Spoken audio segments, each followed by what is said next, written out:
आजचा आपला टॉपिक आहे importance of accounting and book keeping. Importance of accounting and book keeping हा topic का घ्यावासा वाटला किंवा का घेतला? तर जसं तुम्हाला माहिती आहे की आता आपले आय टीचे काही रिटर्न्स गेलेले आहेत, काही ऑडिट्स गेलेले आहेत. तर हे ऑडिट्समध्ये ऑडिट करताना काही आम्हाला त्रुटी जाणवल्या अकाउंटिंग बद्दलच्या. त्या त्रुटी आम्हाला असं वाटलं की बेसिकमध्ये लोकांना म्हणजे कळल्या पाहिजेत, की बिझनेसमॅन आहेत त्यांना त्या गोष्टी कळल्या पाहिजेत की एक्झॅक्टली बेसिकली अकाउंटिंग आणि बुक किपिंग आहे काय. तर हे अवेअरनेस आणून देण्यासाठी हा टॉपिक घेण्यात आला आहे आणि या टॉपिकवर चर्चा करावीशी अशी मला वाटली आणि तुम्हाला तिथपर्यंत त्या इन्फॉर्मेशन तुमच्यापर्यंत पोहोचवावी या उद्देशाने हा टॉपिक आपण आज निवडलेला आहे. या टॉपिकला पुढे जाण्या तत्पूर्वी आपण काही युटॅक्स बद्दल काही माहिती आपल्याला जाणून घेऊया किंवा मी तुम्हाला काही माहिती देतो युटॅक्स बद्दल. तर युटॅक्स इंडिया कन्सल्टिंग युटॅक्स बद्दल थोडीशी माहिती देतो. युटॅक्स इंडिया कन्सल्टिंग प्रायव्हेट लिमिटेड ही 2018 मध्ये आम्ही एस्टॅब्लिश केली. 2018 मध्ये एस्टॅब्लिश करत असताना म्हणजे ही का करावी लागली? ऍक्च्युली आम्ही 2013 पासून या डोमेन मध्ये काम करतोय, पण 2018 मध्ये का करावी लागली? कारण की ह्याचा स्कोप खूप वाढला आणि आम्हाला खूप बाहेरून बाहेरून इन्क्वायरीज यायला लागल्या की इथून आम्हाला काम करणं थोडंसं पॉसिबल व्हावं किंवा सोपं जावं, यासाठी आम्ही कन्वर्ट केलं प्रायव्हेट लिमिटेडमध्ये आणि आता आम्ही प्रायव्हेट लिमिटेडच्या नावाखाली आम्ही ह्या सर्व्हिसेस पूर्ण महाराष्ट्रभर आम्ही देतोय. याच्यामध्ये युटॅक्स इंडिया फाउंडेड बाय मी अँड सोनाली देवतने, हे दोघं आम्ही को फाउंडर आहोत युटॅक्स इंडियाचे. दुसरं की आमचं स्पेशलायझेशन म्हणाल तर आम्ही काम करतो ज्या गव्हर्नमेंट नोटिसेस आहेत, जसं की इन्कम टॅक्स आहे, जीएसटी, पीएफ, ईएसआयसी. तर आमचं कोर जे एक्सपर्टीज आहेत ते याच्यामध्ये आहे की नोटीस हँडलिंग. बाकीचे कामं तर आम्ही करतोच, पण याच्यामध्ये आमची एक्सपर्टीज म्हणाल तर ते नोटीस हँडलिंग किंवा नोटीसला रिप्लाय देईल, नोटीसच्या पेनमधून क्लायंट्सला बाहेर काढणे, याच्यामध्ये आमची चांगली एक्सपर्टीज आहे आमच्या फर्मची. दुसरं की याच्यामध्ये हे सगळे नोटिसेस ऑल ओव्हर महाराष्ट्र आम्ही जे काम करतोय त्याच्यामध्ये आम्हाला 75+ प्रोफेशनल टीम आहे आमच्याकडे, जी की ऑल ओव्हर महाराष्ट्र ही आम्ही सर्व्हिस प्रोव्हाइड करण्यासाठी आम्ही तिथे तत्पर आहोत त्याच्यासाठी. दुसरं आहे की आमच्याकडे जवळपास 21 ते 22 प्रोफेशनल सर्व्हिसेस आहेत, जे की बिझनेस तुमचा चालू करण्यापासून रन करून तो काही ह्याच्यापर्यंत नेण्यासाठी, हे 21 काही उंचीपर्यंत नेण्यासाठी आम्ही त्याला 21 सर्व्हिसेस आहेत, जे तुम्हाला एका छताखाली आम्ही देतोय. आता ह्या सर्व्हिसेस आम्ही देतोय तर हे कंपनी आमची फॉर्म करण्यात आली, याच्या पाठीमागे आमचं विजन होतं की आम्हाला अशी इंडियातली एकमेव काय का मीटिंग ही मीटिंग हमें एकमेव सुनते हैं। कंपनी बनायचंय किंवा एकमेव ऑर्गनायझेशन बनायचंय की जे सगळ्या सर्व्हिसेस एका छताखाली देऊ शकेल आणि त्याच्यामध्ये त्यांची एक्सपर्टीज, त्यांची म्हणजे लोकांचा ट्रस्ट आणि ट्रान्सपरन्सी हे क्लिअर ठेवून आम्हाला पुढे अ, तुम्हाला सर्व्हिसेस प्रोव्हाइड करायच्या, त्याच्यासाठी अशी एखादी कंपनी आम्हाला बनायचं आहे. तर हे विजन ठेवून आम्ही पुढे काम करतोय. आता हे काम करत असताना, हे विजन पूर्ण करत असताना आमचं काही मिशन आहे, की मिशन असं आहे की कमीत कमी आम्हाला 10,000 बिझनेस ओनर्सला बिल्ड करायचं आहे त्यांच्या फायनान्शियल पोझिशन. त्यांची फायनान्शियल पोझिशन ग्रो व्हावी याच्यासाठी कमीत कमी 10,000 एम्प्लॉई आम्ही या वर्षामध्ये आम्ही ठरवलंय की एम्प्लॉयर आम्हाला बिल्ड करायचे आहेत. बरं, हे नुसते एम्प्लॉयर बिल्ड करायचे नाहीये. एम्प्लॉयर बिल्ड करत असताना आपल्याला याच्यामध्ये एम्प्लॉयमेंट पण जनरेट करायची. आता तुम्ही विचाराल की एम्प्लॉयमेंट कशी जनरेट करणार? तर एम्प्लॉयमेंट जनरेट करण्यासाठी आता जसं तुम्ही बघितलं की युटॅक्स इंडिया एक्सपांड होत आहे आणि एक्सपांड होते, तर एक्सपांड फक्त ते पुण्यापुरतं नाही होत, पूर्ण महाराष्ट्राभर होते आणि महाराष्ट्र जसं आपण कव्हर करू तसं आपण ऑल इंडियामध्ये एंटर करणार आहोत. तर आता हे करत असताना आम्ही काही युटॅक्स हे एकटं तिथे पोहोचू शकत नाही, तर त्याच्यासाठी आम्ही बिझनेस पार्टनर्स अपॉइंट करतोय, जे की ऑल ओव्हर महाराष्ट्रासाठी बिझनेस पार्टनर्स आम्ही अपॉइंट करण्याचं आमचं चाललेलं आहे.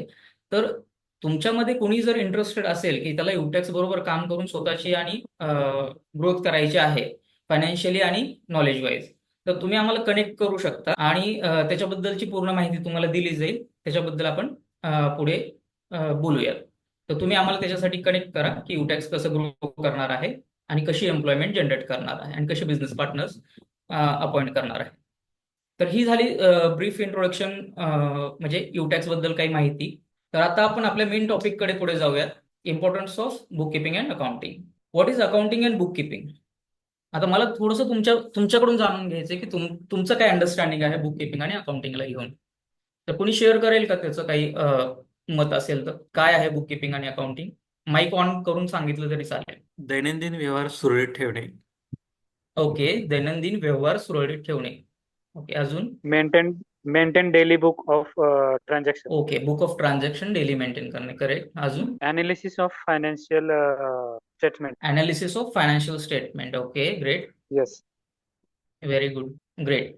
तर चांगली अंडरस्टँडिंग आहे त्याच्याबद्दल तुमची. तर आपण पुढे काही बघूयात.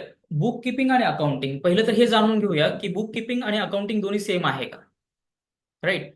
तर बुक किपिंग आणि अकाउंटिंग मध्ये स्लाइस डिफरन्स आहे, पण कधी कधी आपल्याला तो कळत नाही. आता बुक किपिंग म्हणजे काय की जसं सरांनी सांगितलं की refer to an systematic recording of financial transaction. हे दैनंदिन व्यवहार आता सांगितलं, पण दैनंदिन व्यवहार कुठले, राईट. तर दैनंदिन व्यवहार हे फायनान्शियली जे आपले फायनान्शियल ट्रान्झॅक्शन्स असतात त्याला आपण रेकॉर्ड करतो सिस्टमॅटिकली, त्याला आपण म्हणतो बुक किपिंग. आणि हे तुमचे डे टू डे जे फायनान्शियल ट्रान्झॅक्शन्स होतात ते आपण ते रेकॉर्ड करतो, तर त्याला आपण म्हणतो book keeping. Where is accounting हा थोडासा वास्ट आहे बुक किपिंग पेक्षा. त्याच्यामध्ये आपण काय करतो, अनालिसिस करतो. जे पण आपण रेकॉर्ड केलंय त्याला आपण अनालिसिस करतो, आणि अनालिसिसचा पार्ट जो आहे तो थोडासा मोठा आहे बुक किपिंग पेक्षा. आता बुक किपिंग मध्ये आपण काय करतो की जे काही ट्रान्झॅक्शन तुम्हाला येतात, जसं की सेल बिल येतं, परचेस बिल येतं, तुमचे एक्सपेन्सेस बिल येतात, हे सगळे बिल आपण काय करतो, बँक स्टेटमेंट येतं, हे आपण रेकॉर्ड करत असतो वन बाय वन, राईट. पण त्याच्यावरती अनालिसिस की ऍक्च्युली तो जो एक्सपेन्सेस आहे तो एक्सपेन्सेस तुमच्या बिझनेसचा आहे का, राईट. तो एक्सपेन्सेस ऍक्च्युली तेवढा व्हायला पाहिजे का, किंवा त्याच्यात तुम्ही अजून काही करू शकता, हा पार्ट येतो तुमच्या अकाउंटिंग मध्ये, विच इज अनालिसिस. आणि reporting. Reporting to whom, reporting to management. मग आपण ते रिपोर्टिंग पार्ट आला तर तो पिक्चर सगळा येतो तुमच्या अकाउंटिंग मध्ये. तर हा आहे बेसिक डिफरन्स तुमच्या बुक किपिंग आणि अकाउंटिंग मधला. आता पुढे जाऊयात की बुक किपिंग आणि अकाउंटिंग, राईट. तर आता काही आपले गैरसमज आहेत अकाउंटिंगला घेऊन किंवा बुक किपिंगला घेऊन. तर कोणाचे काय आहेत का काही गैरसमज की बुक किपिंग म्हणजे काय, किंवा का करावं लागतं, किंवा काय केल्याने काय होतं, असे काही तुमचे गैरसमज असेल तर मला जरा सांगा. काही गैरसमजुती असतात आपल्या सर, या ठिकाणी मी एक गोष्ट तुम्हाला सांगू इच्छितो. बोला. मी एक लघु उद्योजक आहे, फॉर एक्झाम्पल. ठीक आहे. माझं एक हार्डवेअरचं किंवा किराणा मालाचं दुकान आहे. ठीक आहे. मला ह्या अकाउंटिंग ची किंवा बुक किपिंगची गरज पडत नाही. बर. तर ऍज अ कन्सल्टंट तुम्ही आम्हाला काय सजेस्ट कराल? Yes sir. आपण काय करूया सर की आता जो वेबिनार आपला चालू आहे तो पूर्ण कंडक्ट करूया. शेवटी आपण क्वेश्चन आन्सरचं सेशन घेणारच आहोत. Okay okay. त्यावेळेस आपण डिटेलमध्ये त्याच्यावरती डिस्कस करूया. चालेल? Okay, sure. Yes sir, thank you. तर आपण आता मिथ्स वरती बोलत होतो की कोणाचे काही मिथ्स आहेत का असे की म्हणजे कोणाला काही सांगायला आवडेल का त्याच्यावरती? गैरसमज बद्दल बोलाल सर, आमचा असा गैरसमज आहे की अकाउंटिंग आणि बुक किपिंग ही जी गोष्ट आहे ही छोट्या उद्योगांसाठी उपयोगाची नाही. दिस इज अ बिग बिग गैरसमज फॉर अवर इंडस्ट्री, जो फक्त मोठ्या इंडस्ट्रीसाठी वापरला जातो. अजून कोणाचा आहे काही गैरसमज? तर पहिलं मिथ आहे book keeping and accounting are the same. जसं की आता मी क्लिअर केलं तुम्हाला की हे दोन गोष्टी क्लिअर म्हणजे सेम नाहीये. बुक किपिंग हे तुमचं डेली ट्रान्झॅक्शन रेकॉर्ड करतो आपण त्याच्यामध्ये. मग ते ट्रान्झॅक्शन तुमच्याकडे जे येते ते तुम्ही बिझनेसच्या रिलेटेड असेल ते रेकॉर्ड करत राहता. आणि अकाउंटिंग जे आहे ते जसं की सांगितलं की अनालिसिसचा पार्ट आहे, त्याच्यावरती आपल्याला अनालिसिस करावं लागतं, त्याचं रिपोर्टिंग द्यावं लागतं. आणि हे रिपोर्टिंग तुमच्या मॅनेजमेंटसाठी, डिसिजन मेकिंगसाठी खूप हेल्पफुल असतं, राईट. मग आता हे तुमचं मॅनेजमेंट जे आहे, कंपनी मोठी असू शकते किंवा प्रोप्रायटरीशिप ही असू शकते, किंवा जसं सरांनी सांगितलं आता की त्यांचा लघु उद्योग आहे, राईट. आता तसंच त्यांचं सेकंड मिथ जे त्यांनी सांगितलं मला की book keeping is not necessary for small businesses, right sir? असंच होतं ना अमोल सर? हो हो, बरोबर. Right, exactly. तर सर कसं आहे की प्रॉपर जर बुक किपिंग केलं आपण तर तुमच्या ज्या मिस्टेक्स असतात, आता कसं होतं की बरेचसे एक्सपेन्सेस असतात आपले, ते अननोईंगली आपल्या प्रोप्रायटरी कडून तर मोस्टली होतातच, राईट. काही एक्सपेन्सेस असे असतात की आपल्याला कळतच नाही की ते आपले पर्सनल एक्सपेन्सेस आहेत का बिझनेस एक्सपेन्सेस आहेत. आणि ते एक्सपेन्सेस आपल्याला रेकॉर्ड होणं खूप गरजेचं असतं. जर ते रेकॉर्ड झाले टाइमली तर तुम्हाला ते कळणार आहे की तुम्ही प्रॉफिटमध्ये आहात की लॉसमध्ये आहात, किंवा तुम्ही चाललात ते बरोबर चाललात का. मग काही डिसिजन घेण्यासाठी तुम्हाला ते अकाउंटिंग आणि बुक किपिंग हे करणं खूप गरजेचं आहे. म्हणजे हे काही असं हे नाही की बाबा हे तुम्हाला मोठ्याच बिझनेससाठी करावं लागतं. इव्हन स्मॉल बिझनेसनी सुद्धा केलं तर हे खूप चांगलं आहे. हे एक प्रोसेस आहे सर. अकाउंटिंग आणि बुक किपिंग ही एक प्रोसेस आहे जे तुम्हाला करणं खूप गरजेचं आहे. जेणेकरून तुमचा प्रॉफिट आणि फायनान्शियल जी स्टेबिलिटी आहे ती तुम्हाला तिथे इन्शुअर करता येते. त्याच्यासाठी तुम्हाला हे करणं खूप गरजेचं आहे. राईट सर, झाला तुमचा doubt clear? Okay. Yes sir. त्याच्यानंतर you only need accountant at a tax time. आता बऱ्याच वेळा काय होतं, स्मॉल बिझनेसेस जे असतात, आता स्मॉल बिझनेसवरच बोलूया आपण, की कसं होतं की आपल्याला असं वाटतं की स्मॉल बिझनेसला गरज नाहीये, आणि ज्यावेळेस आपलं इन्कम टॅक्स रिटर्न फाईल केलं जातं त्यावेळेस आपण सगळे डॉक्युमेंट्स आपल्या सीएला किंवा कन्सल्टंटला प्रोव्हाइड करतो. मग त्या बेसिसवरती ते ठोकताळा करून आपल्याला एक बॅलन्स शीट आणि प्रॉफिट अँड लॉस अकाउंट आपल्याला प्रोव्हाइड करतात. तर आता हे प्रोव्हाइड करत असताना ऍक्च्युली तुमचे सगळे एक्सपेन्सेस तिथं किंवा सगळे प्रॉफिटची, सगळे सेल्सची बिलं तिथे तुमचे कन्सिडर होतात का, किंवा त्याची पूर्ण प्रॉपर अकाउंटिंग होते का, हे आपल्याला माहित नसतं सर. कारण बऱ्याच वेळा काय होतं की काही ट्रान्झॅक्शन आपले कॅशमध्ये होतात, काही ट्रान्झॅक्शन आपले बँकेत होतात. तर बँकेतले ट्रान्झॅक्शन तर तुम्ही प्रॉपरली घेऊ शकता, पण कॅशच्या ट्रान्झॅक्शनचं काय, हे तुम्हाला डेली बेसिसवरती करणं खूप गरजेचं आहे. आता काही वेळेस कसं होतं काही बिझनेसेसमध्ये की तुमचा जो व्हॉल्यूम आहे इनव्हॉइसेसचा तो खूप हाय असतो, वेरेस तुमची जी कॉस्ट हे असते, बिल साईज असते, म्हणजे बिलची अमाऊंट असते ती कमी असते. मग त्या केसमध्ये काय होतं, सेल व्हॅल्यू ज्यावेळेस बघतो त्यावेळेस ती कमी असते, पण ज्यावेळेस तुमचा व्हॉल्यूम बघतो इन्व्हॉइसेसचा त्यावेळेस जास्त असतो. मग त्याला रेकॉर्ड करणं खूप गरजेचं असतं. त्यातून चान्सेस असे असतात की त्यातून काही गोष्टी तुमच्या मिस होण्याचे चान्सेस असतात. त्याच्यामध्ये मग पिक्चर आपल्याला कळत नाही की आपण एक्झॅक्टली कुठे आहोत, की आपला बिझनेस कुठे आहे. त्याच्यामुळे हे अकाउंटिंग हे at the time of taxation न करता हे जर डेली रुटीन मध्ये ठेवलं तर आपल्याला तो बेनिफिट जो आहे त्याचा खूप चांगल्या पद्धतीने होऊ शकतो. त्याच्यामुळे हे at the time of taxation न करता हे कंटिन्यू प्रोसेसमध्ये असणं गरजेचं आहे. आता काही गोष्टी कसं होतं की बिझनेसमॅनला वाटतं की सगळ्या गोष्टी आपण करू शकतो, करूही शकतो, की सपोज आपण त्या फील्डमधले असेल तर आपण ते नक्कीच करू शकतो. पण कसं असतं सर की म्हणजे आपण बिझनेस करत असताना काही गोष्टी आपल्याला बिझनेस करायला एक वेगळा हे लागतं, फोर्स लागतो. म्हणजे आपला सगळा फोकस जो आहे तो बिझनेस डेव्हलपमेंटवर असतो, आणि हा असावाच बिझनेसमॅनचा. जर हा बिझनेसमॅनचा फोकस जर बिझनेसवर असेल तर त्यांनी अकाउंटिंग किंवा मार्केटिंग किंवा सेल्स याच्यामध्ये का गुंतावं. जर त्याच्यामध्ये गुंतलं तर बिझनेस ग्रो होणार नाही.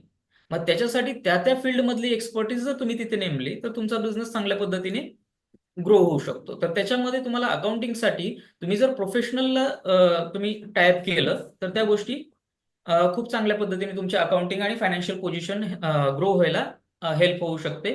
किंवा काही गोष्टी ऍज अ बिझनेसमॅन म्हणून त्या फील्डमधले आपल्याला माहित नसतं, जे की फक्त आपल्याला माहित असतं की बिझनेस कुठल्या पद्धतीने आपल्याला ग्रो करायचा आहे.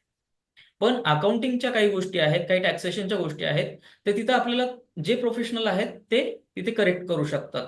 आणि जर कुणाला हवी असेल तर युटॅक्स तिथे तुम्हाला ऑल ओव्हर महाराष्ट्रामध्ये तुम्हाला कुठेही लागेल तिथे आम्ही तिथे सपोर्ट करू शकतो. फक्त अकाउंटिंगसाठीच नाही, अदर सर्व्हिसेससाठी सुद्धा. तर कुणाला काही अप्रोच असेल तर तुम्ही नक्कीच कनेक्ट करा याच्यामध्ये. तर हे मिथ्स जे आहेत ते कायम का राहतात, आता हे मिथ्स का बदलत नाही. तर मिथ्स बदलायला कसं असतं की एकतर आपल्याला खूप जुन्या आपल्या परंपरा असतात, रूढी असतात, त्याच्यामुळे आपल्यामध्ये ते अंगीकारले जातात. तर त्याच्यामुळे ही मिथ्स लवकर बदलत नाही. दुसरी गोष्ट आहे की लॅक ऑफ अंडरस्टँडिंग, म्हणजे त्या गोष्टीची आपल्याला अपुरी माहिती असते. दुसरं आहे की कॉस्ट कटिंग, आपण विचार करतो की इथे आपली कॉस्ट जाते, राईट, तर त्याच्यामुळे आपण त्या गोष्टी टाळतो. त्यामुळे ह्या जे मिथ्स आहेत ते आपले पुढे कंटिन्यू राहतात. आता ह्याला दूर म्हणजे का करणं गरजेचं आहे, हे मिथ्स आपले दूर का झाले पाहिजे. तर त्याच्यामध्ये जर आपलं समजा अकाउंटिंगमध्ये काही प्रॉब्लेम असला तर अकाउंटिंग हे बेसिक आहे सगळ्यांचं ऍक्च्युली बघायला गेलं तर. ह्या अकाउंटिंगवरच तुमचं टॅक्सेशन आहे, तुमचं इन्कम टॅक्स आहे, जीएसटी आहे, पीएफ ईएसआयसी आहे, जे काही आपले रूल्स अँड रेग्युलेशन्स आहेत गव्हर्नमेंटचे, हे सगळे बिझनेससाठी जे आहेत ते पूर्णपणे तुमच्या अकाउंटिंगवरती डिपेंड आहेत. मग ह्या तुमच्या पेनल्टीज अवॉइड करण्यासाठी, तुमची एफिशियन्सी वाढवण्यासाठी, ग्रो होण्यासाठी आणि फायनान्शियल रेकॉर्ड हे प्रॉपर दिसण्यासाठी त्याच्यामध्ये अकाउंटिंग होणं हे प्रॉपर खूप गरजेचं आहे. आता इम्पॉर्टन्स ऑफ बुक किपिंग आणि अकाउंटिंग जसं आपण पाहिलं मगाशी, तर कंप्लायन्सेस पहिली गोष्ट आहे की कंप्लायन्सेस. तर आपल्या भारतामध्ये ही वेगवेगळ्या अथॉरिटीज आहेत, जसं की इन्कम टॅक्स आहे, पीएफ ईएसआयसी आहे, जीएसटी आहे. मोस्टली हे कंप्लायन्सेस आपल्याला करणं गरजेचं आहे. तर बिझनेस ओनर्सला हे कंप्लायन्सेस करण्यासाठी अकाउंटिंग करणं हे प्रॉपरली गरजेचं आहे. दुसरं आहे डिसिजन मेकिंग. तर डिसिजन मेकिंग जर आपलं रेकॉर्ड करेक्ट असेल, आपले सेल्स करेक्ट पडले, आपले परचेसेस आहेत, एक्सपेन्सेस आहेत, हे जर प्रॉपरली आपले रेकॉर्ड झाले, हे रेकॉर्ड झाल्यामुळे काय होतंय की आपल्याला एक्झॅक्ट पिक्चर कळतोय की आपण प्रॉफिटमध्ये किती आहोत, आपण किती प्रॉफिट एक्सपेक्ट केला होता आणि आपल्याला आता किती प्रॉफिट आहे. आणि मग आपल्याला काही क्रुशियल डिसिजन्स जर आपल्याला घ्यायचे असतील तर त्याच्यावरती आपल्याला डिसिजन घेणं सोपं होतं. हा बिझनेस पुढे रन करायचा आहे, कशा पद्धतीने रन करायचा आहे, याच्यामध्ये काय इम्प्रूव्हमेंट करायची आहे, राईट. तर इम्प्रूव्हमेंट करण्यासाठी कुठे आपल्याला अप्रोच केला पाहिजे, ह्या गोष्टी आपल्याला तुम्हाला डिसिजन मेकिंगसाठी तुम्हाला हेल्पफुल राहतात.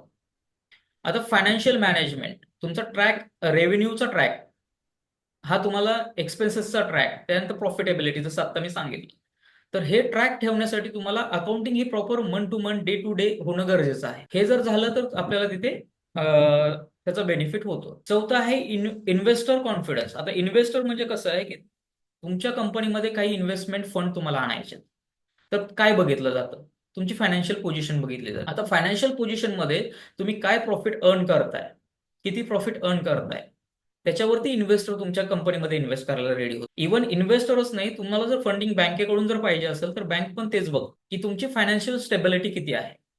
मग फायनान्शियल स्टेबिलिटी बघण्यासाठी की तुमचे अकाउंटिंग जे असेल ते प्रॉपर असेल तर तुमची फायनान्शियल पोझिशन आपल्याला तिथपर्यंत घेऊन जाता येते चांगल्या पद्धतीने. किंवा हे जर तुम्ही डेली बेसिसवर करत असाल तर तुम्हाला डे वन पासून कळतं की आपली फायनान्शियल पोझिशन कुठे चालली आणि आपल्याकडे तेवढा स्कोप असतो की आपल्याला ती इम्प्रूव्ह करायला जागा राहते. जर आपण वर्षाच्या शेवटी जर बघत असेल की फायनान्शियल पोझिशन डाऊन झाली तर तिथे आपल्याला काही स्कोप नाही इम्प्रूव्हमेंटचा. त्याच्यामुळे हे डे वन पासून जर करत असेल आपण अकाउंटिंग प्रॉपरली तर आपल्याला काही स्कोप राहतो की तिथे आपल्याला सपोज सेल वाढवायचा आहे, मग कशा पद्धतीने वाढवायचा आहे, एक्सपेन्सेस वाढलेले आहेत, मग ह्याला कमी कसे करता येतील. पण हे वाढलेले आहेत हे कळण्यासाठी ते रेकॉर्ड होणं गरजेचं आहे. हे जर रेकॉर्डच नाही झाले तर ते वाढलेले कसे कळतील आपल्याला. त्यामुळे एक एक एक्सपेन्सेस आपला जो आहे तो रेकॉर्ड होणं गरजेचं आहे. एक एक सेल बिल हे रेकॉर्ड होणं गरजेचं आहे. एखादं सेल बिल रेकॉर्ड नाही झालं तर आपण त्याचे डिटेल्स रिकव्हर करू शकू का, नाही होणार ते, राईट. आता एखादं बिल आपलं सपोज आपण काही परचेस केलं क्रेडिटवरती आणि ते बिल रेकॉर्डच नाही झालं सिस्टमला, तर आपल्याला लवकर लक्षात येणार आहे का ह्याचं पेमेंट द्यायचं राहिलं जोपर्यंत की त्याचा फोन येणार नाही समोरच्याचा. आणि आपल्याला माहिती आहे आपण बिझनेस करताना रिलेशन कसे बिल्ड करतो, रिलेशन बिल्ड करण्यासाठी खूप एफर्ट आहे. आणि आपल्या काहीतरी चुकीच्या अकाउंटिंगमुळे ते रिलेशन ब्रेक होता कामा नये, बरोबर. तर ते रिलेशन जपण्यासाठी सुद्धा तुमचं अकाउंटिंग आणि बुक किपिंग हे खूप हेल्पफुल राहतं. आता की बुक किपिंग प्रोसेस म्हटलं की बुक किपिंग प्रोसेसमध्ये रेकॉर्डिंग ऑफ युअर ट्रान्झॅक्शन. आता ट्रान्झॅक्शन मध्ये काय येतं बुक किपिंग मध्ये, सेल्स, परचेस, पेमेंट, रिसीट, ह्याचे जे रिसीट्स आहेत ह्या तुम्हाला किंवा बिल्स आहेत हे तुम्हाला बुक किपिंग मध्ये एंटर करणं गरजेचं आहे. त्यानंतर जनरल लेजर्स, राईट. आता हे जनरल लेजर तुम्ही मॅच करता, अकाउंट पेएबल, रिसिवेबल पेएबल. आता हे लेजर आपल्याला मंथ टू मंथ आपल्याला टॅली करावे लागतात. आता हे टॅली करत असताना आपल्याला ते बघावं लागेल की हे परचेसचे बिल आपले बरोबर पडलेत का, त्यानंतर त्याच्या अगेन्स्ट पेमेंट बरोबर गेलंय का, राईट. त्याच्यानंतर सेलचे बिल पडलेत का, त्याच्या अगेन्स्ट पेमेंट आलंय का.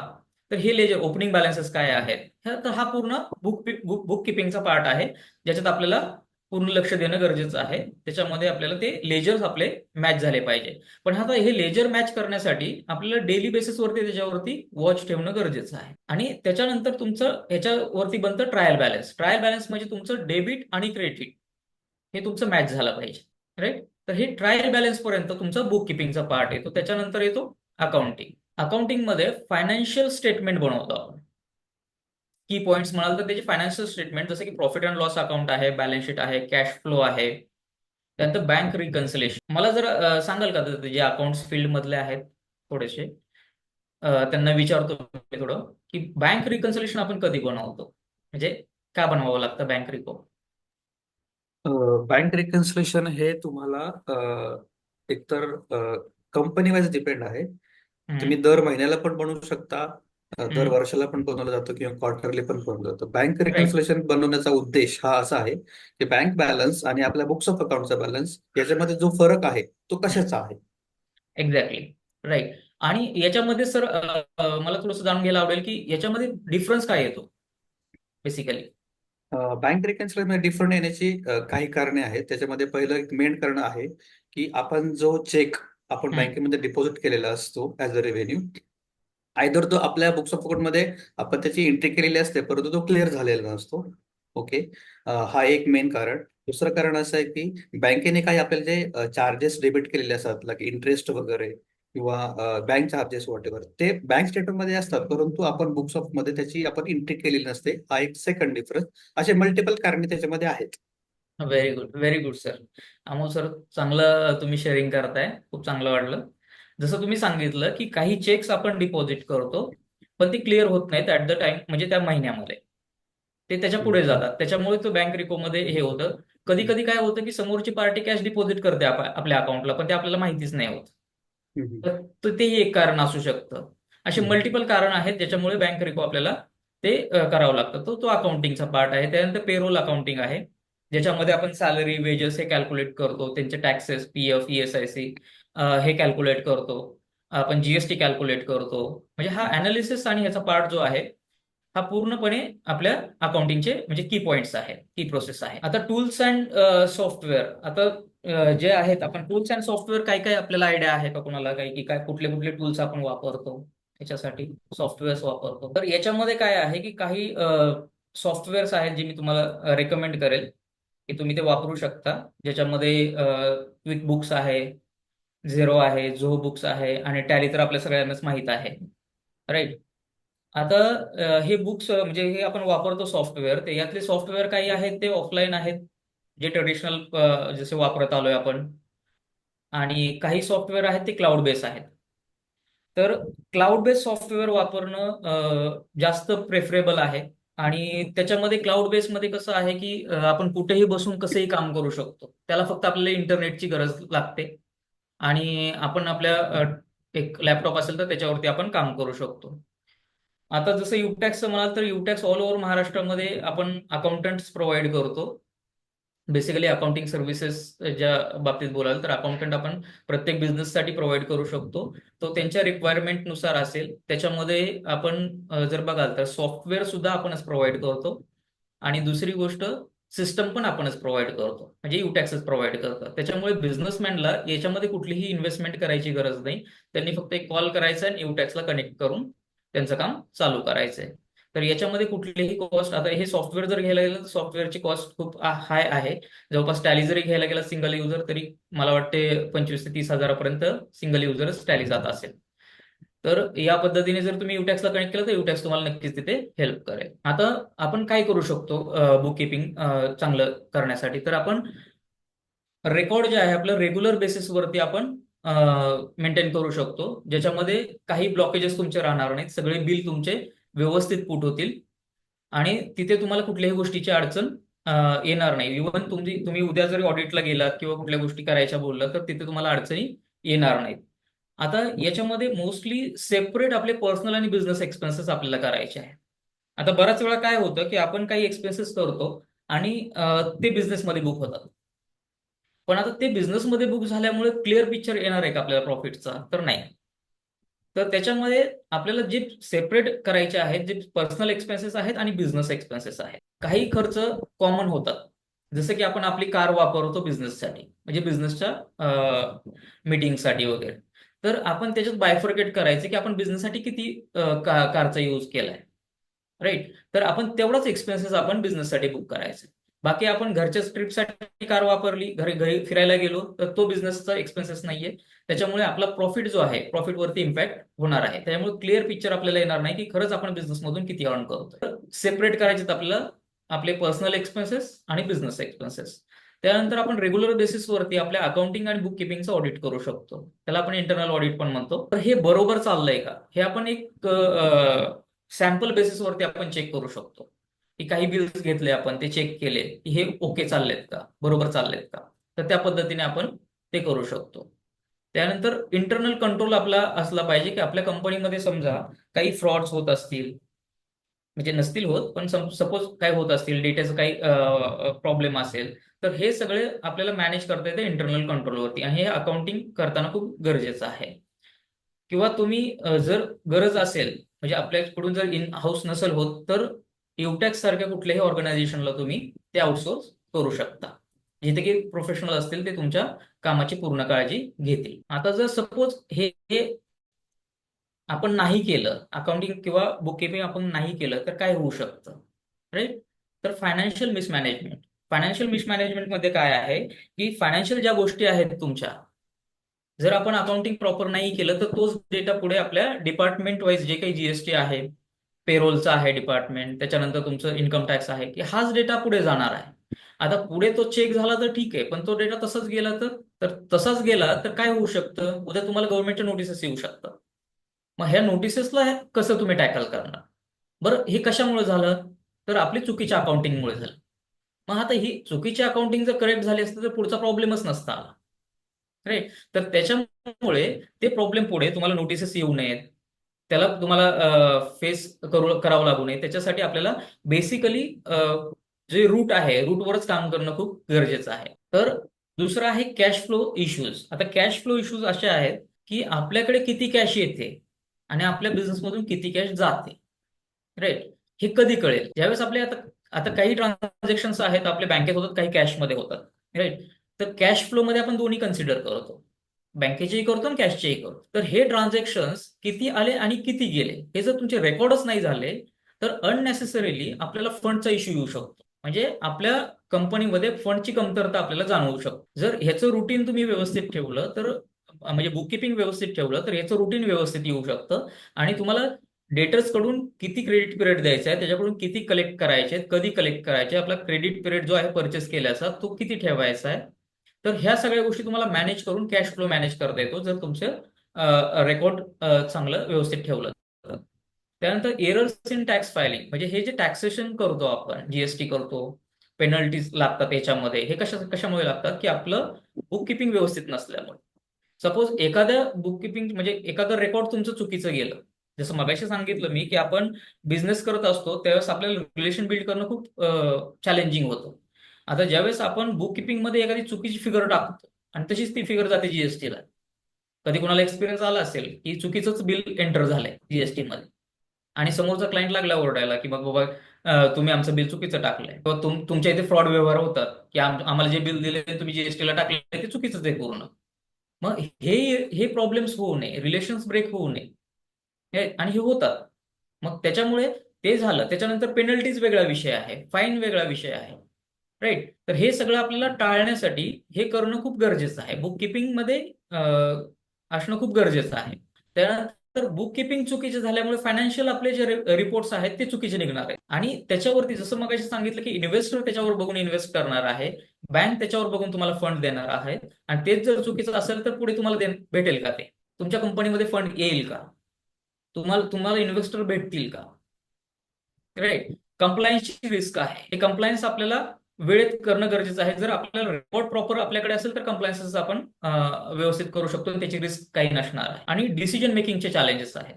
आता एखादा बिझनेस जर कंटिन्युअली आपला लॉस मध्ये चाललाय, आता हा लॉस मध्ये चाललाय हे कशावरून कळतं? आपल्या बुक किपिंग वरती. आणि हे बुक किपिंग जर करेक्ट नसेल तर आपण चांगला बिझनेस सुद्धा आपण बंद करू शकतो, म्हणजे बंद करेल. चांगला चाललेला बिझनेस पण आपल्याला बुक किपिंगमुळे बंद करावं लागेल की बुक किपिंग प्रॉपर नाही. जसं मी मगाशी सांगितलं की आपले पर्सनल एक्सपेन्सेस जर समजा आपल्या बिझनेसमध्ये गेले तर काय होणार आहे? जो प्रॉफिट आहे तो आपल्याला कमी होणार आहे. मग तुम्हाला असं वाटू शकतं की बाबा हा जर प्रॉफिटमध्ये नाही तर मी का चालवू बिझनेस, का वेळ देऊ याच्यासाठी? पण ऍक्च्युअल तो प्रॉफिटमध्ये नाहीये का? आहे. फक्त आपली बुक किपिंग चुकीची झाली, अकाउंटिंग चुकीची झाली, त्याच्यामुळे तो दिसताना दिसतोय की आपल्याला प्रॉफिटमध्ये नाही. मग हे करण्यासाठी डिसिजन मेकिंगसाठी, डिसिजन काय घेण्यासाठी, आता एखादी तुम्ही मशिनरी घेतली, आता मशिनरी प्रोड्यूस करते, पण ती प्रोड्यूस करून जो रेव्हेन्यू जनरेट होतोय तर तो रेव्हेन्यू जर तुम्हाला प्रॉपर वाटत असेल की होतोय ह्या मशीन मधून रेव्हेन्यू, तर तुम्ही दुसऱ्या मशीन मध्ये इन्व्हेस्ट करा. जर सपोज ती मशीनच तुम्हाला रेव्हेन्यू मध्ये वाटत नाहीये, आता ही वाटते किंवा नाही वाटते हे कशावर डिपेंड आहे? तर पूर्णपणे बुक किपिंगवर. तुम्ही रेकॉर्ड काय तिथे मेंटेन करताय त्याच्यावरती आपल्याला कळणार की ती मशीन प्रॉफिटमध्ये आहे का लॉसमध्ये आहे. जर ती प्रॉफिटमध्ये असेल तर तुम्ही दुसरी मशीन घ्या, नाहीतर आहे ते एक बंद करायचा विचार करा. मग हे बुक किपिंगचे म्हणजे किती महत्व आहे आपल्या बिझनेसमध्ये हे आपण जाणून घेणं खूप गरजेचं आहे. म्हणजे कधी कधी वाटतं की आपल्याला की बिझनेस म्हटलं की आपण हे बुक किपिंग करणं, आता जसं सरांनी मग अशी सांगितलं की स्मॉल बिझनेसला ह्याची गरज आहे का, तर खरंच आहे. बरं, गरज नसेल तर मग ते तुम्ही स्वतः करा, पण स्वतः करताना त्या लेवलला करा की जेणेकरून तुम्हाला ऍक्च्युअल पिक्चर त्याच्यातून दिसला पाहिजे की एक्झॅक्टली प्रॉफिट किती आहे आणि तो आपण कशा पद्धतीने वाढवू शकतो. आता हा प्रॉफिट वाढवण्यात पण कसं आहे की तुम्ही एकतर मार्जिन वाढवा किंवा मग तुम्ही कॉस्ट कमी करा. पण हे कॉस्ट कमी करायची किंवा मार्जिन वाढवायचे हे तुम्हाला ऍक्च्युली बुक किपिंग वरूनच कळणार, राईट? तर ते जर नाही केलं आपण तर त्या गोष्टी थोड्याशा प्रॉब्लेमॅटिक होऊ शकतात. आता इथे युटेक्स इंडिया तुम्हाला कशा पद्धतीने सपोर्ट करणार आहे, राईट? तर जसं सांगितलं मगाशी की आमच्याकडे 75 प्लस जी प्रोफेशनल टीम आहे ती ऑल ओव्हर महाराष्ट्रामध्ये आम्ही तुम्हाला सर्व्हिसेस प्रोव्हाइड करतो, जी की एक्सपर्ट गायडन्स तुम्हाला तिथे प्रोव्हाइड केला जातो. आता काही वेळेस तुमच्याकडे आता बऱ्याचशा बिझनेसेसमध्ये ज्यावेळेस आता कॅश एक्सपेन्सेस केले जातात आपल्याकडे, आता कॅश एक्सपेन्सेस मध्ये आपण काही त्याला युज करतो का, की कॅश एक्सपेन्सेस कसे रेकॉर्ड करतो किंवा त्याला सपोर्टिव्ह काही डॉक्युमेंट्स बनवतो का? तर बऱ्याचशा बिझनेसेसमध्ये, छोट्या बिझनेसेसमध्ये स्पेशली, की ही प्रॅक्टिस कुठेही फॉलो केली जात नाही. आज एखादं काही गोष्ट लागली तर हे घे पैसे, घेऊन ये आणि वापर. पण त्याचा रेकॉर्ड कुठे? मग हा जो बिझनेस ओनरच्या खिशातून जो पैसा गेलाय त्याचा रेकॉर्ड कुठे राहणार? आणि हा पैसा असा जातो तो कळतच नाही की कुठे गेलाय. तर त्याच्यासाठी काही डॉक्युमेंटेशन बनवणं गरजेचं आहे, जसे की रिसिट बुक बनवणं गरजेचं आहे. तर ते सगळं डॉक्युमेंटेशन आपण तिथे बनवण्यात हेल्प करतो. जसं मी मगाशी सांगितलं की ऑल ओव्हर महाराष्ट्रामध्ये आम्ही अकाउंटिंग ही सर्व्हिसेस, नुसती अकाउंटिंगच नाही तर बाकीच्याही सर्व्हिसेस आम्ही प्रोव्हाइड करतो. पण अकाउंटिंग ही आम्ही कस्टमाइज अकाउंटिंग सर्व्हिसेस युटॅक्स हे प्रोव्हाइड करतं ऑल ओव्हर महाराष्ट्रामध्ये. त्यानंतर कॉम्पिटिशन ऑफ इन्कम, की बिझनेसमॅनचे व्हेरियस सोर्स ऑफ इन्कम असतात, ते इन्कम एकत्रित करून त्याच्यावरती कॉम्पिटिशन ऑफ इन्कम बनवण्यासाठी आम्ही तुम्हाला हेल्प करतो. त्यानंतर फायलिंग ऑफ रिटर्न, हे सगळे बनवल्याच्या नंतर, कॉम्पिटिशन बनवल्याच्या नंतर तुमचे इन्कम टॅक्स रिटर्न फाईल करण्याची रिस्पॉन्सिबिलिटी आम्ही घेतो. त्याच्यानंतर तुमची जीएसटी रिटर्न्स असतील, पीएफ रिटर्न्स असतील, ह्या गोष्टी सुद्धा आम्ही तिथे भरण्यासाठी आम्ही तुम्हाला हेल्प करतो, राईट? आता हे डॉक्युमेंट आणि कंप्लायन्सेस, तुमचं व्हेरिफिकेशन आणि कंप्लायन्सेस ही पूर्ण रिस्पॉन्सिबिलिटी युटॅक्स घेतो आणि तिथे तुम्हाला हेल्प करतं. आता बऱ्याच वेळा काय होतं की क्लायंटला रिप्रेझेंट करावं लागतं अथॉरिटीज समोर, जसं की टॅक्स अथॉरिटीज आहेत, इन्कम टॅक्सच्या आहेत, जीएसटीच्या आहेत. काही गोष्टीच्या आपल्याला नोटिसेस आल्या तर त्या नोटिसेससाठी आपल्याला तिथे क्लायंटला रिप्रेझेंट करावं लागतं. तर ते पूर्ण काम युटॅक्स पूर्णपणे करतं, की जसं मी तुम्हाला सांगितलं की त्यात आमची एक्सपर्टीजच आहे. की क्लायंटच्या जे नोटिसेस आहेत, नोटिसेस हँडल करणं ही युटॅक्सची एक्सपर्टीज आहे. त्याच्यानंतर इयर राऊंड सपोर्ट, की वर्षभरामध्ये तुमचा बिझनेस रन करण्यासाठी काही प्रॉब्लेम तुम्हाला फायनान्शियली गोष्टीसाठी येतात तर त्याच्यासाठी आम्ही तुम्हाला 100% सपोर्ट करू किंवा करतो, राईट? तर हे होतं आपलं बेसिकली प्रेझेंटेशन. तर आता तुम्हाला कसं वाटलं हे तुम्ही आम्हाला कमेंटमध्ये देऊ शकता. आमचं गुगल पेज, तुम्हाला काही सपोज वाटतंय की याच्या व्यतिरिक्त अजून कुठल्या टॉपिकवरती आपल्याला घ्यायचं आणि त्याच्यावरती चर्चा करायची आहे, त्याच्यावरती बोलायचंय, तर असे काही टॉपिक असतील तर तुम्ही कमेंट बॉक्समध्ये ते टॉपिक्स टाका. रिव्ह्यूची लिंक पण आम्ही तुम्हाला तिथे देतोय, तर त्याच्यावरती प्लीज रिव्ह्यू करा, तुम्हाला सेशन कसा वाटलं. ते जे तुमचे जे रिव्ह्यूज आहेत त्याच्यावरती आम्हाला इम्प्रूव्हमेंट करण्याचे चान्सेस आणि तुम्हाला चांगली सर्व्हिस देण्याचे प्रयत्न आम्ही तिथे नक्कीच करू. तर हे होतं ओव्हरऑल प्रेझेंटेशन. आता तुमचे काही प्रश्न असतील तर तुम्ही विचारू शकता. Yes वसंती ma'am. Good evening sir, मी व्हेरी गुड इव्हनिंग. वासंती मुळसकर आणि मी एंटरप्रेनर आहे, समजा बिझनेस ओनर आहे. ॲक्च्युली फर्स्ट तर आहे, तुम्ही म्हणजे प्रेझेंटेशन खूप छान झालं, नवीन नवीन टॉपिक, आणि आम्ही इव्हन आमचे काही टीम मेंबर्ससुद्धा खूप म्हणजे तुमचं प्रेझेंटेशन अटेंड करत असतात तिथे बाय वॉचिंग. आणि ॲज अ एंटरप्रेनर मला काय क्लॅरिटी असणं अपेक्षित आहे आणि माझ्या एम्प्लॉईकडून होणाऱ्या मिस्टेक्स ते मला कशा कव्हर करता येऊ शकतात किंवा त्याची फ्युचर पेनॉल्टीज काय होऊ शकतात याची क्लॅरिटी मला आज आली. म्हणजे हा एक रिव्ह्यू आहे माझ्याकडून तुम्हाला, तसं समजा म्हणजे की सेशन खरंच खूप छान झालं. ही क्लॅरिटी रिअली फायनान्शियल ॲडवायझर्स प्रोव्हाइड करत नाहीत किंवा छोट्या बिझनेस ओनरला याच्यावर म्हणजे खूप क्लॅरिटी नसते. म्हणजे मी पण 8 वर्ष झाले बिझनेसमध्ये आहे. पण रिअली तुमच्या प्रत्येक वेबिनार्समधून आम्हाला ही क्लॅरिटी मिळत चाललेली आहे तशीच म्हणजे. आणि आम्हाला आवडेल कंटिन्युअसली तुमचे वेबिनार अटेंड करायला. Yes yes, thank you madam. Actually मी कुठल्या ना कुठल्या कारणाने तुम्हाला हेल्प करू शकतो किंवा युटॅक्स तुम्हाला हेल्प करू शकतं, युटॅक्स तुमच्या नॉलेजमध्ये काही भर टाकू शकतं, याच्यासाठी आम्हालाही त्याचा अभिमान वाटतो की आम्ही याचा अवेअरनेस करून लोकांना तिथपर्यंत पोहोचवतोय. त्यांचा बिझनेस बिल्ड करण्यासाठी आम्ही त्यांना हेल्प करतोय. आणि बेसिकली तेच हेतू घेऊन आम्ही हा प्रोग्राम रन करतोय, की आम्हाला फक्त लोकांना अवेअर करायचं या बाबतीत, राईट? की बऱ्याचशा गोष्टी आहेत. आणि कसं होतंय की याच्यामध्ये अ, शक्यतो बघायला गेलं की आपलं महाराष्ट्रीयन म्हणूया, आपण मराठी म्हणूयात माणसं, की डॉक्युमेंटेशनच्या बाबतीत आहे ना, खूप प्रॉब्लेमॅटिक आहे. असं म्हणायला थोडंसं मला म्हणजे सांगावं लागतंय, दुर्दैव आहे ते. पण बऱ्याच वेळा कसं होतंय की ज्यावेळेस आपल्याला काही गोष्टी गरज वाटते, की आता समजा मला फंड पाहिजे, आणि फंड मी बँकेकडे मागायला गेलो आणि बँकेकडून मला कळतं की तुमच्याकडे हे डॉक्युमेंटेशन नाहीये, तेव्हा मला त्याची जाणीव होते की मला हे डॉक्युमेंटेशन करणं गरजेचं होतं, पण ते मी नाही केलं. मग त्याच्यामुळे तो प्रॉब्लेम तिथे होतो आणि तिथे मला वाटतं की आता मला करावं लागेल.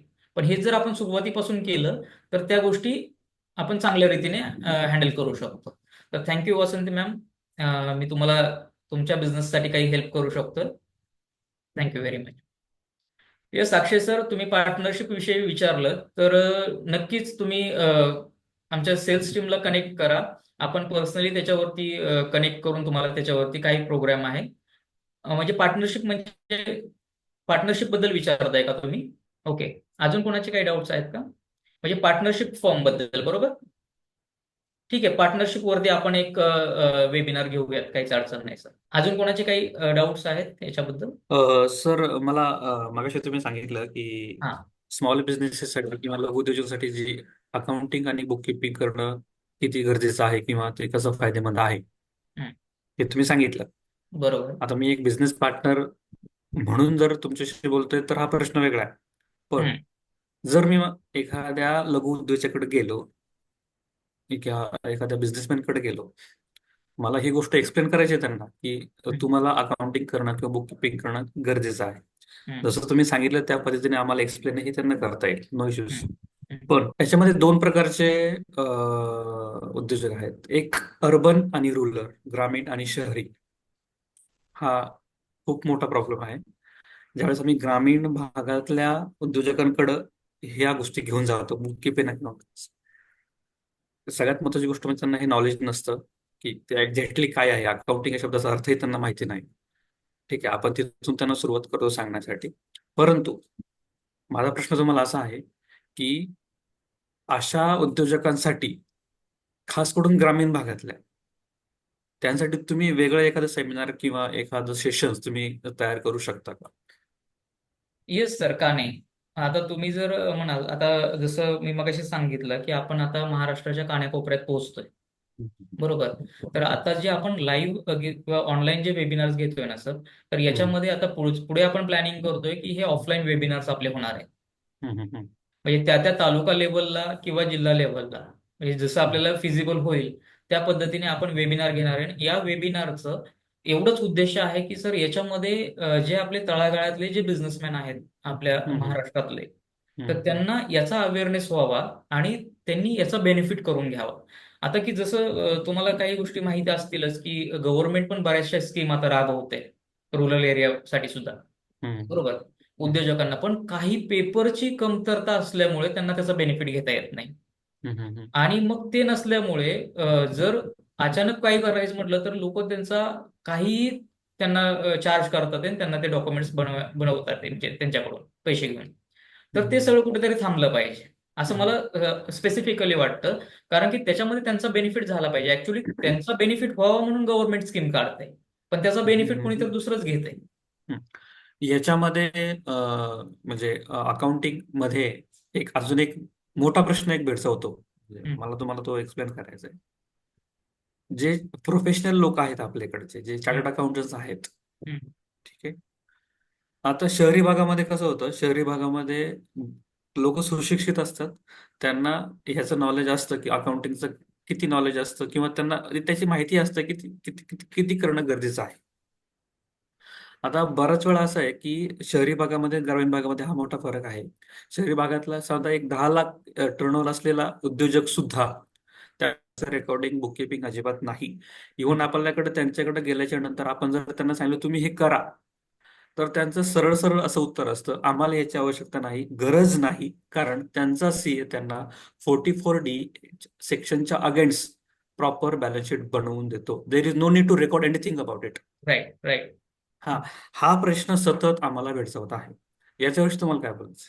सर आता याच्यामध्ये जर तुम्ही 44 एडीची जर गोष्ट बोलत असाल आणि गावाकडचे म्हणजे रुरल एरियातले जर बिझनेसमॅन तुम्ही बोलत असाल, तर हे खरंच तुम्हाला सगळे बँक रेकॉर्ड्स तुम्हाला प्रोव्हाइड करतात का? आणि दुसरी गोष्ट की जे 44 एडी मध्ये आपण भरले जातात रिटर्न्स, तर त्याच्यामध्ये अकाउंटिंग होते का? बरं आता नाही ना, दुसरी गोष्ट तो शिक्षण त्यासाठी आहे ना सर. राईट. तो शिक्षण आलं त्यासाठी लक्षात. आहे की आहे. बाबा तुमचं अकाउंटिंग मेंटेन करत नाही, तुम्ही अकाउंटिंग मेंटेन करत नाही, तुम्ही रेकॉर्डिंग करत नाही, तरीही आम्ही तुम्हाला बॅलन्स शीट देऊ शकतो. हे राईट. शिक्षणच चुकीचं आहे. सो माझं असं म्हणणं आहे, ते जर शिक्षण जर नसलं तर मे बी लहानातला लहान अगदी पानटपरीवाला सुद्धा तर स्वतःचं अकाउंटिंग मेंटेन करायला शिकेल. पण मला एक गोष्ट सांगा सर, की सपोज तो सेक्शन त्याच्यासाठी बनवलाय प्रिझम्पटिव्ह बेसिससाठी, राईट? पण आता हे प्रिझम्पटिव्ह बेसिससाठी जर तुमच्या बँकेमध्ये आणि तुमच्या टोटल ट्रान्झॅक्शन जर सपोज 1 CR चे झाले आणि तुम्ही जर रिटर्न भरताना 50 लाखावरती भरलं, तर तुम्हाला नोटीस येईल का नाही येईल? ऑब्विसली येईल. ऑब्व्हियसली येईल, बरोबर. ऑब्विसली येईल. तर हे चेक केलं जातं का 44 एडी भरताना? ठीक आहे, गव्हर्नमेंटनी तुम्हाला एक नाही चान्स नाही दिलाय की नाही त्याच्यामध्ये चेक केलं जात, नाही चेक राईट. केलं जात. मग त्याचं आता कारण ह्याचा तुम्हाला त्रास जो आहे अल्टिमेटली तो कोणाला होणार आहे? ऑब्विसली त्या लघु उद्योजकालाच होणार आहे किंवा त्या बरोबर. उद्योजकाला होणार आहे. परंतु यामध्ये सिच्युएशन अशी आहे, जे प्रोफेशनल लोक आहेत ना, आपले चार्टर्ड अकाउंटंट्स, फक्त थोड्या पैशासाठी मी करून देतो किंवा मी बघून घेईल, नोटीस आले तर आपण बघून घेऊ, ही जी मेंटॅलिटी, मानसिकता त्यांनी समाजामध्ये निर्माण केलेली जी आहे, ती पहिल्यांदा बदलणं गरजेचं आहे. राईट सर, एक्झॅक्टली बरोबर आहे तुमचं. आणि कसं आहे की त्यासाठीच आपण काय, आता हे जे वेबिनार्स मी घेतोय सर, याला काही आपण कुठलीही कॉस्ट म्हणजे चार्ज करत नाही. आणि याच्यामध्ये माझा उद्देश एवढाच आहे की प्रत्येकापर्यंत त्याची रियालिटी पोहोचाय आणि ते Correct. पोहोचून जर काही चेंजेस जर त्यांच्यात होत असतील तर ते माझ्यासाठी खूप चांगलं आहे सर. पैसा तर आपण कसाही कमवतो, राईट? पैसा कमवणं ही मोठी गोष्ट नाहीये, पण काहीतरी आपली सोशल रिस्पॉन्सिबिलिटी आहे की आपण काहीतरी देणं आहे समाजाचं, राईट? तर त्या हेतूने आपण हे करतोय. आणि दुसरी गोष्ट, माझा उद्देश हेच आहे की SME आणि MSME ह्यांना अवेअर करायचंय सर. कारण की काय होतंय की बराचसा जो प्रोफेशनलचा जो हे आहे, तर तो मोठ्या बिझनेसमॅनला सर्व्ह करण्यात बिझी आहे, करेक्ट. राईट? तर मला मोठे तर सर्व्ह करायचेच आहेत, पण दुसरी गोष्ट, हे जे आहेत लोक जे रुरलमध्ये म्हणताय तुम्ही, तर यांना मला कुठेतरी फायनान्शियली मला स्ट्रॉंग करायचे. तर त्याच्यासाठी मला जे काही करता येईल ना, तर तो प्लॅनिंग युटॅक्स करतो. आणि यामध्ये अजून एक महत्वाची गोष्ट, जी कॉस्ट कटिंग बद्दल तुम्ही मगाशी बोलत होता, तुमच्या एका पॉईंटमध्ये होतं कॉस्ट कटिंग शब्द होता, मी बघितलं. तर साधारणतः एक 20 लाख ते 30 लाख टर्नओव्हर असलेला उद्योजक, स्वतःचा 20 लाख, त्याला स्वतःचा अकाउंटंट जर हायर करायचं असेल तर त्याला कमीत कमी ग्रामीण भागामध्ये सुद्धा कमीत कमी 10 ते 12 हजार रुपये पगार त्याला द्यावा लागतो. बरोबर बरोबर. बरोबर. त्याच्यामध्ये त्याचं कॉम्प्युटरचं इन्व्हेस्टमेंट आलं, सॉफ्टवेअर इन्व्हेस्टमेंट आलं. इव्हन जर तो अकाउंटंट त्यांनी नाही काम केलं, तो बाळून गेला किंवा एनी काही इन्सिडेंट्स काय झाले, जे रेकॉर्ड केलेलं असतं तेही ओनरला कळत नाही की आपण त्यांनी काय रेकॉर्ड केलंय. त्यासाठी ही रिस्क ते घेत नाहीत, हाचा माझा स्वतःचा अनुभव आहे. त्यासाठी ते काय करतात, सरळ सरळ एक सीए पकडतात. सीए पकडल्यानंतर सीए काय म्हणतो, तुम्हाला कुठल्या प्रकारची रेकॉर्डिंग करायची गरज नाही. ही स्वतः सीए लोकांनी समाजामध्ये केलेली मानसिकता. आम्ही जे काय असेल ते आम्ही तुम्हाला, जेव्हा तुम्हाला बॅलन्स शीटची गरज पडेल, जेव्हा तुम्हाला कुठल्याही डॉक्युमेंटची गरज पडेल, तुम्ही आमच्याकडे या, आम्ही तुम्हाला देतो. सर, हे बदलणं फार गरजेचं आहे. Exactly sir. आणि ते सगळं लक्षात घेऊनच सर, आम्ही जे आमचे कस्टमाइज अकाउंटिंग सर्व्हिस जी केली आहे, राईट, कस्टमाइज अकाउंटिंग सर्व्हिस अशी आहे ना सर, की तुम्हाला जर 1 दिवसासाठी अकाउंटंट पाहिजे असेल आमचा आठवड्यातला, तर आम्ही 1 दिवसासाठी अकाउंटंट प्रोव्हाइड करतो, राईट? तर त्याच्यामध्ये काय आहे की याची पूर्ण रिस्पॉन्सिबिलिटी आहे ती युटॅक्स घेते. मग तो तुमचा अकाउंटंट तिथे असू देत किंवा नसू देत. आणि हे पूर्ण, तो अकाउंटंट नसला तर युटॅक्स तिथे लायबल आहे की दुसरा अकाउंटंट तिथे तुम्हाला तिथे प्लॉट करून देईल. आणि हे पूर्ण रेकॉर्ड हे युटॅक्स कडे असणार आहे. दुसरी गोष्ट राहिली सिस्टमचा विषय, तर सिस्टम ही तुमचं युटॅक्सच असणार आहे. तुम्हाला सिस्टम मेंटेन करायची सुद्धा गरज नाहीये किंवा त्याच्यावरती इन्व्हेस्ट करायची गरज नाहीये. तिसरी गोष्ट, तुम्हाला सॉफ्टवेअर सुद्धा घ्यायची गरज नाहीये, तेही युटॅक्सच प्रोव्हाइड करणार आहे. आणि हे खूप मिनिमम चार्जेस मध्ये होणार आहे सर. त्याच्यामुळे हे जे आपण प्लॅन करतोय ना, की हे आपल्याला ह्याच पद्धतीने करायचंय. आपलं हे उद्देशच हा आहे की त्यांना आपल्याला हेल्प करायची आहे सर. आपला उद्देश हा नाही की आपल्याला तिथून इन्कम म्हणजे जनरेट करायचा आहे, पैसा कमवायचा आहे. आपल्याला जसं मी बोललं की आमचं विजन आणि मिशन हे आहे की 10,000 एम्प्लॉयर तर आम्हाला असे तयार करायचे, स्टेबल करायचे. दुसरी गोष्ट, ते करत असताना आम्हाला एम्प्लॉयमेंट जनरेट करायचे. तर एम्प्लॉयमेंट आम्ही ह्या पद्धतीने जनरेट करणार आहोत की तिथं जर आम्ही लोकलच अकाउंटंट तिथे बघणार आहोत आणि त्याला ते देणार आहोत, युटॅक्सच्याच पेरोलवर घेणार आहोत त्याला. तर ह्या सगळ्या गोष्टी करत असताना आम्ही बिझनेसमन पण हे करतोय, त्यांना फायनान्शियली स्टेबल करतोय. दुसरी गोष्ट, आम्ही एम्प्लॉयमेंट पण जनरेट करतोय. तर असं आमचं ते थोडक्यात उद्देश आहे. खूप चांगले प्रश्न विचार सर. तुम्ही कुठून बिलॉंग करता? सर मी पुण्यातून बिलॉंग करतो. अच्छा. आणि प्रॉपर तुम्ही पुण्यातूनच आहात? हो हो. ओके. मग तुम्हाला का सर रुरल एरियाचे असे प्रश्न पडले? हम्म. कारण मी जरी पुण्यात राहत असलो तरी मी माझ्या कंपनीच्या कामानिमित्त काही रुरल एरियामध्ये फिरतो. बर. फॉर एक्झाम्पल आता मला नगर एमआयडीसी मध्ये जायचं आहे, हम्म. ठीक आहे, किंवा तळेगाव, दाभाडे, डमडेरे यासारखे छोटे छोटे एमआयडीसी मध्ये मला तिकडे जायचं आहे. हम्म. तिकडे बरेच असे कॉन्ट्रॅक्टर्स आहेत, लेबर कॉन्ट्रॅक्टर्स आहेत किंवा हम्म. सब कॉन्ट्रॅक्टर्स आहेत जे छोट्या छोट्या गोष्टी करतात, किंवा नट बोल्ट बनवणे, त्याला हम्म. जे टुलिंग्सची कामं करतात. ठीक आहे. बरोबर. त्यांचा टर्नओव्हर 50 लाखाच्या घरात, 1 कोटीच्या घरात आहे. But they are not maintaining any kind of records. Even त्यांना हे सुद्धा माहिती नाही की टीडीएस आपला डिडक्ट केलाय कंपनीने ऍज अ कंपनीने लेबर हा. चार्जेसच्या अगेन्स्ट, तो रिकव्हर सुद्धा करत नाहीत ते. इव्हन त्यांना हे माहिती नाही, मग हे कारण त्यांना हे त्याची गरज सगळं पडत हे नाही. सगळं का होतं ना सर, की त्याच्याबद्दल माहिती नाहीये किंवा करेक्ट, अवेअरनेस नाही. माहिती नाही. आणि राईट. इव्हन त्यांना मी जो मगाशी प्रश्न उपस्थित केला की बरेचसे उद्योजक असे आहेत ते स्वतःचा अकाउंटंट हायर कर, ठीक आहे, तुम्ही स्वतःचा अकाउंटंट हायर करू नका, देर इज नो इश्यू. पण तुम्ही स्वतःचं अकाउंटिंगचं काम तुम्ही दुसऱ्याला करायला द्या. एक्झॅक्टली. बरोबर. पण त्यांचं असं म्हणणं असतं, हा, जो जो उद्योजक स्वतःचं अकाउंटिंगचं काम दुसऱ्याकडे करायला देतो, हं, ते बँक स्टेटमेंटच्या व्यतिरिक्त कुठलाही रेकॉर्ड प्रॉपरली करत नाहीत. हाही माझा अनुभव आहे. ओके. मी स्वतः ॲज अ अकाउंटंट एक अकाउंटिंग मॅनेजर म्हणून एका कंपनीत काम करतो.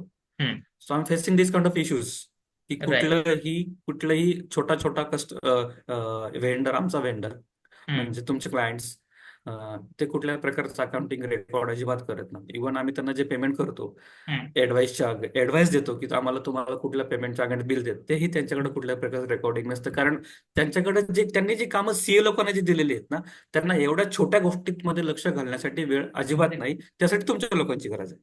Yes yes. Exactly sir. आता मगाशी मी पॉइंट एक घेतला की at the time of filing tax return जर हम्म, आपण विचार करत असेल की सीए करेल आपला, हम्म, तर हम्म. खरंच सीए करतो का? तर नाही होत ते काम तिथे. तर ह्याच्यासाठी ना आपलं डेली बेसिसवरती अकाउंटिंग होणं खूप गरजेचं आहे. आणि त्यातूनच आपल्याला प्रॉफिट इन्शुअर होणार आहे की आपण खरंच प्रॉफिटमध्ये आहोत की नाही. आणि त्यासाठी पुढच्या काही म्हणजे वर्षामध्ये सिवटॅक्स हे पूर्ण महाराष्ट्रामध्ये एवढे लीडला असेल सर या सर्व्हिसेसच्या बाबतीत, की हम्म. खूप चांगल्या पद्धतीने आपण म्हणजे सोशली पण आणि फायनान्शियली स्ट्रॉंग करण्यात पण आपण चांगल्या पद्धतीने काम करूया. ठीक आहे. मला तुम्हाला शेवटचा प्रश्न म्हणण्यापेक्षा एक माझं सजेशन असं राहील बोला. की तुम्ही जे करताय इट्स व्हेरी गुड आणि खूप फायदेशीर आहे छोट्या उद्योगांसाठी. Yes sir. थँक्यू. मोठे उद्योजक तर त्यांचा एक प्रॉपर अजेंडा असतो, प्रॉपर एम असतो, ते गोष्ट भागेला. पण छोट्या उद्योगांसाठी, तुम्ही खास करून छोट्या उद्योगांसाठी काम करा.